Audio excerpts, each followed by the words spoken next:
Ford Focus Sedan'la birlikteyiz. Focus'un daha evvel 5 kapılı hatchback versiyonunun testini yapmıştım. Şimdi ise sıra 4 kapılı sedan versiyona geldi.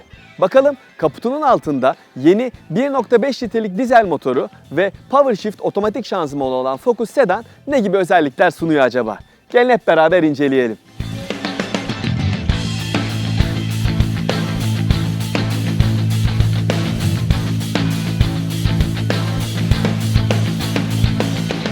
Focus Sedan'ın tasarımı ile ilgili çok fazla şey anlatmayı düşünmüyorum. Çünkü zaten önü tıpkı diğer tüm Ford modelleri gibi Aston Martin modellerinden esinlenmiş bir panjura sahip ve ailenin diğer bireylerine çok fazla benziyor. Profiline baktığınız zaman da tam bir sedan formuna sahip. Şu an biraz yağmur çiselemeye başladığı için ben artık direksiyon başına geçiyorum ve test sürüşü kısmına başlıyoruz.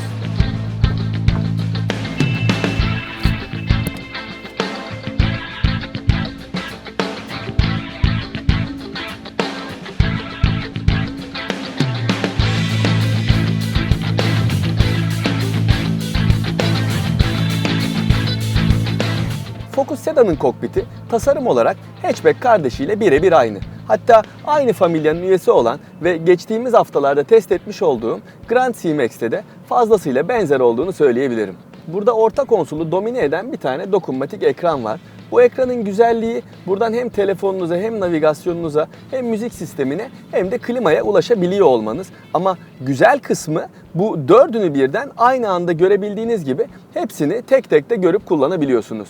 Klima kumandaları da hemen elinizin altında ve çok kolay bir şekilde anlaşılıyor ve kullanılıyor. Bu bölümde küçük eşyalarınız için bolca yer var. Vitesin önünde küçük sayılabilecek bir alan var ama buraya telefonunuzu ve cüzdanınızı koyabiliyorsunuz.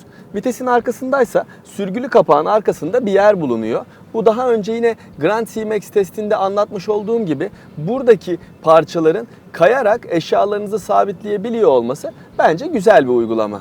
Burada bir de kol dayama sunuluyor ama bunun için büyük demek olanaksız, ona ancak yeterli diyebilirim. İç mekanda kullanılan malzemelerin kalitesi iyi, üst taraflarda yumuşak plastik malzeme kullanılmış ama kapı altlarına ve bu bölümlere baktığınız zaman buralarda sert plastik kullanımı daha fazla.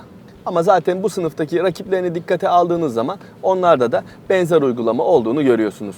İç mekandaki yaşam alanı anlamında Focus Sedan'ın sınıfının en iyisi olduğunu söylemek zor ama beklentileri kesinlikle sonuna kadar karşılayabiliyor.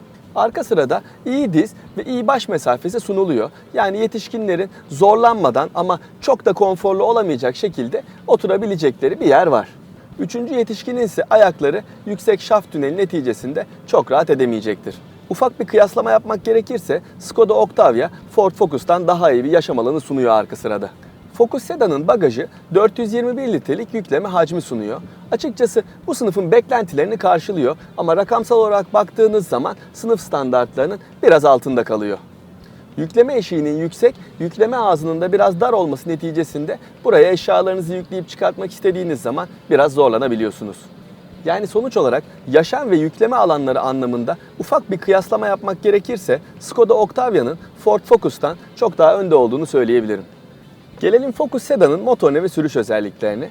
Focus Sedan'ın kaputunun altında yeni 1.5 litrelik turbo beslemeli dizel motor görev yapıyor. Bu motor tam 120 beygir güç ve 300 Nm tork üretiyor ve Focus Sedan'da 6 kademeli PowerShift çift kavramalı otomatik şanzımanla alınabiliyor. Motorun çalışma karakteri bence gayet iyi. Çok canlı ve istekli bir yapısı var. Ayağınızın altında o 300 Nm'lik torku net bir şekilde hissediyorsunuz. Hatta şu an olduğu gibi ıslak bir zeminde kullanırken düşük viteslerde bile gaza oturduğunuzda o aracın patinaja kaldığını ve direksiyonu sizi sağa sola çektiğini hissediyorsunuz. Ben açıkçası bu motoru çok başarılı bulduğumu söyleyebilirim. Benim isteklerime ve beklentilerime çok net cevaplar verebildi. Motorla şanzıman arasında da herhangi bir uyumsuzluk söz konusu değil. Gayet iyi bir birliktelik yaşıyorlar. Şanzımanı isterseniz direksiyonun arkasındaki kulakçıklarla manuel olarak kullanabiliyorsunuz. Daha önce test ettiğim Ford modellerinde de olan ve benim sürekli eleştirdiğim vitesin üstündeki bu artı eksi tuşuyla vites değiştirme özelliğinin bu araçta olmaması beni açıkçası sevindirdi. Focus Sedan'ın sürüş özellikleri bence fazlasıyla başarılı. Ben size önce konfor konusundan kısaca bahsedeyim. İyi ayarlanmış süspansiyonların neticesinde hem otoyolda hem de şehir içinde konforlu sürüşler yapabiliyorsunuz. Yol tutuş konusundaysa Focus Sedan'ın sınıfındaki rakiplerinin açık ara önünde olduğunu söylemem lazım.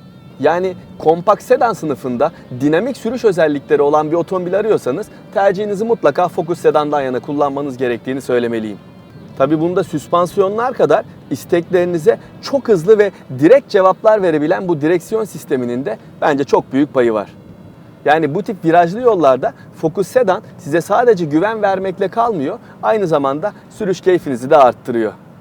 Gelelim son olarak da Focus Sedan'ın bu yeni 1.5 litrelik dizel motor ve PowerShift otomatik şanzımanla nasıl bir yakıt tüketim değeri sunduğuna. Ben bu aracı 5 gündür kullanıyorum ve bu süreçte 300 kilometre mesafe kat ettim. Şu anda yol bilgisayarında bana 6.6 litrelik bir tüketim ortalaması gösteriliyor.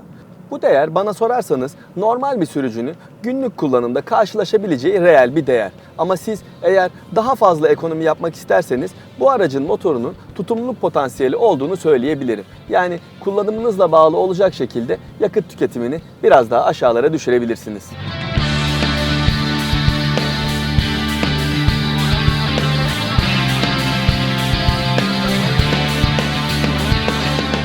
Focus Sedan, yaşam ve yükleme alanları konusunda sınıfının en iddialısı değil kesinlikle. Bunu kabul etmek lazım. Ama konu sürüş dinamikleri olduğunda ben Focus Sedan'ın en iyisi olduğunu düşünüyorum. Yeni 1.5 litrelik dizel motor da hem performansıyla hem de tutumluluk potansiyeliyle beklentileri sonuna kadar karşılayabilecek özelliklere sahip.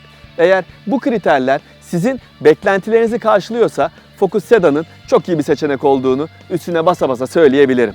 Görüşmek üzere.